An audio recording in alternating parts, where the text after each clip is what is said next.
Dites-vous bien que je tourne cette vidéo quelques jours seulement après le scandale Roe & Wade, et que dans ces quelques jours, ce truc n'est pas devenu plus crédible. Comme quoi. Est-ce que vous connaissez La Savante Écarlate? Difficile, même pour ceux qui n'aiment pas la SF, de passer à côté de ce livre, surtout depuis qu'il a été adapté en série à succès. La Savante Écarlate, The Handmaid's Tale, écrit par Margaret Atwood, décrit une Amérique devenue super catho, où les femmes sont relayées au rang de possession et où certaines femmes, dont notre héroïne, sont des machines à faire des enfants. The Handmaid's Tale est un pamphlet politique et féministe, honnêtement pas très bien écrit, j'en parlerai un jour, qui n'a pas l'impact qu'il aimerait avoir, et qui a certes quelque chose à dire. Non, vraiment un jour il faudrait que j'en parle. Et puis... Aujourd'hui, j'aimerais vous parler d'un problème, selon moi, très important dans les médias, que ce soit en littérature ou au cinéma. Les rip-offs. Quand un film ou un livre marche, il est commun de voir que scénaristes et auteurs s'engouffrent dans cette brèche récemment ouverte, attirés par l'appât du gain. Jurassic Park a ouvert la voie aux films sur les dinosaures, Hunger Games à la littérature young adult, et La Savante Écarlate à la littérature dystopique féministe. Le problème avec un sujet comme ça, c'est que c'est éminemment casse-gueule, et nécessite une certaine attention dans l'explication du monde décrit au niveau politique, social et culturel, mais aussi des enjeux de l'histoire et de son environnement. Atwood l'expose déjà faiblement, pour rester gentil, mais il va sans dire que toutes les autrices qui ont suivi le mouvement n'ont pas été aussi astucieuses, avec de gros guillemets. Et c'est le moins qu'on puisse dire quand on parle de Vox. Voici donc enfin mon avis sur cette daube, que j'ai teasé vraiment beaucoup trop longtemps pour ce que c'est, pour être honnête.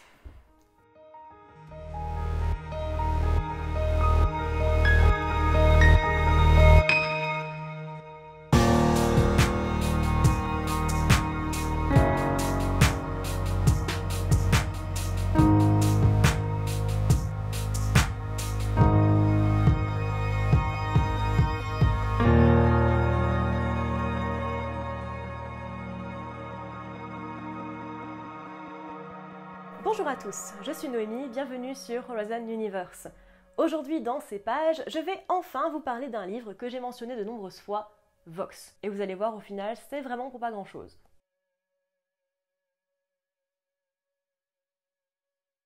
Vox, écrit par Christina Dalcher et publié en 2018, est un livre dystopique se passant dans un futur très proche, où les États-Unis sont dirigés par un parti puritain qui a réduit au silence les femmes en les forçant à porter un bracelet électronique qui limite leur capacité à parler à 100 mots par jour. La personne lambda parlant en moyenne 16 à 20 000 mots par jour pour vous donner un ordre d'idée. Bien sûr, pourquoi le ferait-on? On ne se limite pas à ça, l'homosexualité étant interdite, ainsi que les couples mixtes, les relations hors mariage et l'adultère. Jean est une ancienne neurologue spécialisée dans le langage, une des meilleures au monde et du fait est sélectionnée par le gouvernement pour un projet particulier. Le frère du président étant atteint d'aphasie et elle doit donc essayer de l'en sortir, en échange de quoi elle et sa fille pourraient se retrouver libres de leur quota de mots quotidiens. Un prémisse sympathique, vous allez me dire. Dans l'idée, mais en fait non. C'est véritablement un des livres les plus ennuyeux et mal écrits que j'ai pu lire de toute ma vie. Normalement, vous savez, j'essaie de séparer synopsis et thème. Mais vraiment, c'est une des raisons pour lesquelles ce livre est un si grand flop pour moi. En fait, on devine les thèmes, on les crée dans sa tête, plus par habitude du genre ou par obligation qu'on ne les y voit clairement exposés. Dans une dystopie pareille, nous devrions y trouver des thèmes sur la politique, le contrôle, la peur de l'autre, le cercle familial, la communauté, l'histoire, la religion... Rien de tout ça, ici. On le verra dans mes 5 points, mais l'histoire est écrite de manière tellement plate et survolée qu'elle ne laisse pas la place pour détailler ces thèmes qui devraient être primordiaux ici. Et c'est un peu pareil pour l'histoire. C'est tellement vide que j'ai rien à dire dessus. Même spoiler, ça servirait à rien. Mais je vous en parlais de toute façon dans les 5 points, donc let's go.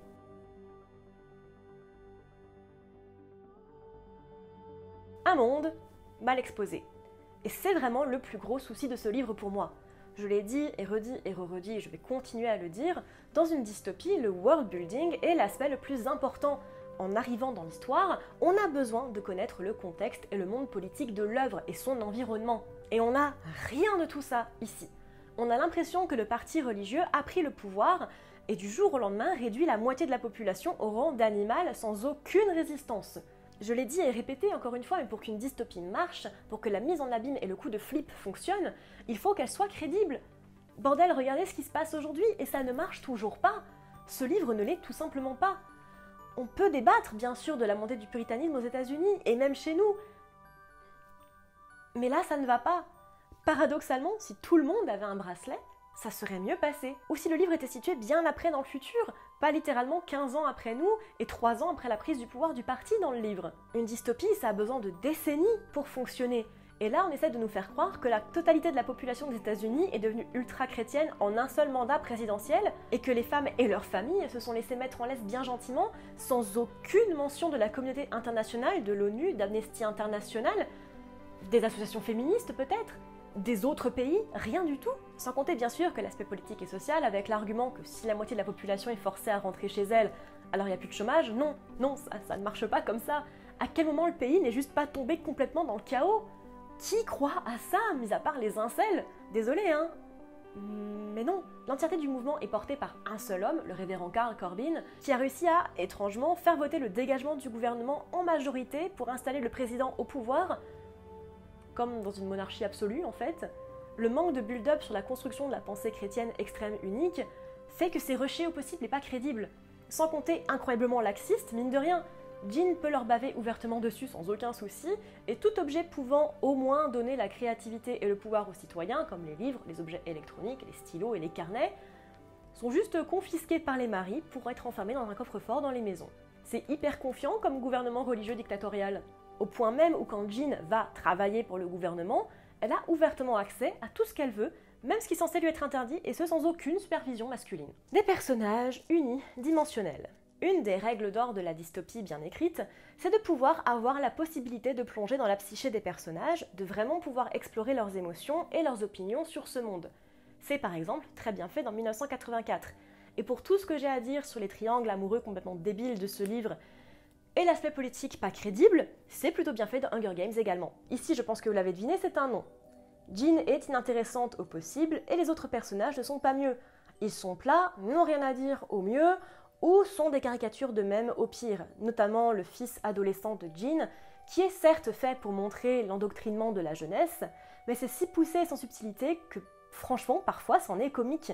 Il n'y a dans ce livre aucune profondeur, aucune subtilité ou prise de conscience, presque aucune humanité. Jean est censée être docteur, et tout le long du livre, elle passe son temps à se plaindre, à perdre de vue ses envies, et en règle générale, à être franchement stupide. Sans oublier qu'elle est une grosse conne hypocrite, surtout dans sa description d'Annie, une voisine qui a trompé son mari, qu'elle traite de pétasse alors qu'elle-même a un amant, un Italien si vous voulez tout savoir, qu'elle baisse tout au long du bouquin sans aucun souci.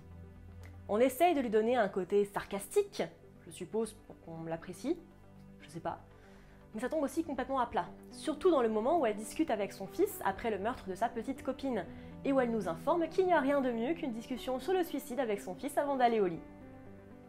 Yikes. Un scénario bâclé. Il est temps de parler un peu de l'histoire, même si, mon Dieu, ce qu'elle peut être vide et chiante.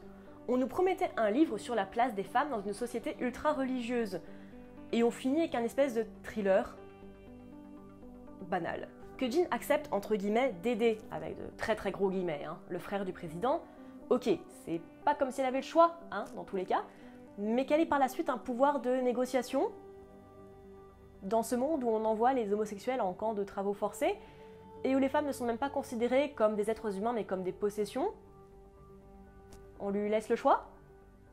À quel moment ? Je veux dire, on lui donne même un contrat, un fucking contrat, à lire et à signer, alors que les femmes n'ont aucun droit sur elles-mêmes, elles sont des possessions, je le rappelle, et qu'elles n'ont pas le droit de lire ni d'écrire. Au pire du pire, si contrat il devait y avoir, ce qui ne devrait pas y avoir parce que c'est une dictature, donnez-la au mari.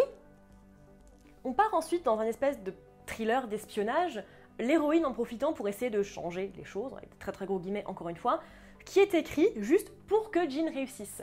Parce que si on se trouvait dans un semblant de monde réel, ça serait un nom marqué et ils seraient tous morts. Et je ne parle même pas de la partie scientifique qui est un non-sens total. Et bien sûr, je ne parle pas des sous-scénarios irréalistes et franchement inutiles. La partie sur les drogues expérimentales, qui marche bien sûr du premier coup et sur le seul sujet humain, l'espèce de bioterrorisme qui aurait fait autant de mal aux méchants qu'aux autres, les sous-personnages importants qui se retrouvent comme par hasard avec Jean. Putain, rien qui va. Et je ne parle même pas du fait que, encore une fois, régime dictatorial, la surveillance, étatique ou privée, n'est visiblement pas une option, particulièrement au labo où on laisse Jean et son amant italien être seul à seul et discuter tranquillement, ouvertement, sans que personne ne les emmerde ou les surveille. Tranquille. Faire du féminisme pour faire du féminisme, la misandrie et la misogynie. S'il y a bien une chose que je déteste dans les mouvements féministes actuels, c'est la misandrie gratuite et les doubles standards. Autant vous dire que j'ai été absolument servie avec ce livre. Il faudrait vraiment qu'on m'explique à quel moment il est pertinent d'user et d'abuser de clichés du genre « les hommes ne doivent pas pleurer » ou « il faut qu'il soit fort physiquement sinon c'est une fille » dans un livre qui veut nous faire réfléchir sur la place des femmes dans les sociétés. Tout ce que ça fait, c'est créer un double standard désagréable et franchement dangereux. Parce qu'une femme a le droit d'endosser un rôle typiquement masculin, ça n'a pas de souci. Mais l'inverse! Non, c'est trop fort ça, non. Ce livre n'est plus ou moins rien d'autre qu'un coup marketing censé faire bander les féministes hardcore, à coup de « oh là là, regarde comme tous les méchants hommes », alors que bien sûr les femmes sont des petites choses fragiles qui se sont laissées mettre la corde au cou. Sans compter que Jean est une femme adultère qui n'a absolument aucune honte de ce qu'elle fait, qui déteste son mari et son fils, et qui passe son temps à se plaindre. Bref, tout ce qui fait le buzz quoi. La fin. Bon, j'essaye comme d'habitude de ne pas spoiler au maximum, mais le dernier quart c'est une guirlande de Deus Ex Machina. Genre c'est la foire à la saucisse, vegan, question facilité scénaristique. On dirait que Christina Dalcher voulait juste finir son livre, et il sent vraiment le livre écrit vite fait sur un coin de table. C'est bâclé au possible, et la fin se sent venir, mais dès le premier quart du bouquin passé, quoi. Au final, quand tu finis, t'as juste une grosse impression de déception, de soufflet effondré. C'était prometteur, l'idée du bracelet était vraiment cool, surtout quand, si c'est votre truc, on le compare sans cesse à Atwood. Mais au final, quand on lit, quand on le ferme, à la fin on se dit juste « Attends, qu'est-ce que je viens de lire, quoi ?» Allez, sans spoiler, vous voulez la vraie blague de ce livre ? C'est un homme qui sauve la situation. À croire que le bouquin a juste été envoyé, comme ça, il n'y a personne qui s'est fait chier à lire, la maison d'édition l'a dit. S'en fout, c'est féministe, ça fait le buzz.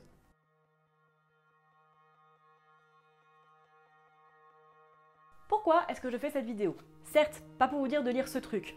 Quoique, juste pour le fun, après tout il est assez court, mais pas non plus pour taper dessus inutilement. Ce que je veux faire à travers ces pages, c'est de vous mettre en garde sur la dangerosité de rendre des prises de position politiques à des effets de mode. Attention, je ne pense pas que telle était la volonté de Atwood lorsqu'elle a écrit et publié Sa servante écarlate. Le livre peut faire sens lorsqu'on le regarde sous le prisme du puritanisme américain, et il n'a pas l'air d'avoir été écrit pour faire le buzz ou surfer sur la vague du néo-féminisme. Il est sorti un peu trop tôt pour ça. Et en lisant et regardant plusieurs entretiens de l'autrice, clairement c'était pas le sujet. Mais avec le succès de la série, et donc nouvellement encore une fois du bouquin, de plus en plus d'autrices et éditeurs ont décidé de suivre cette voie. Attention, je ne dis pas que le féminisme est un phénomène de mode, je dis que les histoires éminemment dystopiques et aux enjeux féminins le sont. Il n'y a qu'à voir le nombre de nouvelles et de romans sortis juste après qui prennent ce parti pris comparé à maintenant. Et je trouve ça profondément dangereux que des idées très valables et justes d'égalité, d'équité, de justice sociale soient utilisées à des fins marketing de manière aussi chaotique. Ce livre ne donne pas envie d'aider les femmes à accéder aux mêmes droits que les hommes, ni à s'interroger sur les clichés sociaux, la place des femmes et des hommes dans le monde. Ce livre fait tout l'inverse. Il est dangereux. Parler politique ou féminisme en SF, c'est très bien, j'ai dédié des vidéos entières, et c'est même, comme on l'a vu, primordial dans le space opéra notamment. Et il y a beaucoup de livres et de films très bien écrits qui en parlent, mais réduire un mouvement à un hochet marketing pour faire vendre du livre, qui le fait en plus mal, et en y apposant le nom d'une autrice qui a plutôt bien réussi et qui est considérée comme beaucoup comme un fer de lance féministe pour le faire, c'est un non. Ah, ça fait du bien que ça sorte. Merci à tous de m'avoir regardé pour cette petite vidéo, j'espère qu'elle vous aura plu. Comme d'habitude, n'hésitez pas à me mettre en commentaire si vous avez lu ce livre, l'avis que vous en faites ou l'avis que vous avez sur cette vidéo. N'hésitez pas, comme d'habitude, également à me suivre sur mes différents réseaux sociaux. Merci aux tipeurs qui me soutiennent tous les mois, vous êtes juste des anges. Je vous mettrai aussi le lien en barre d'infos si vous êtes intéressés. Et moi je vous dis à bientôt dans l'univers.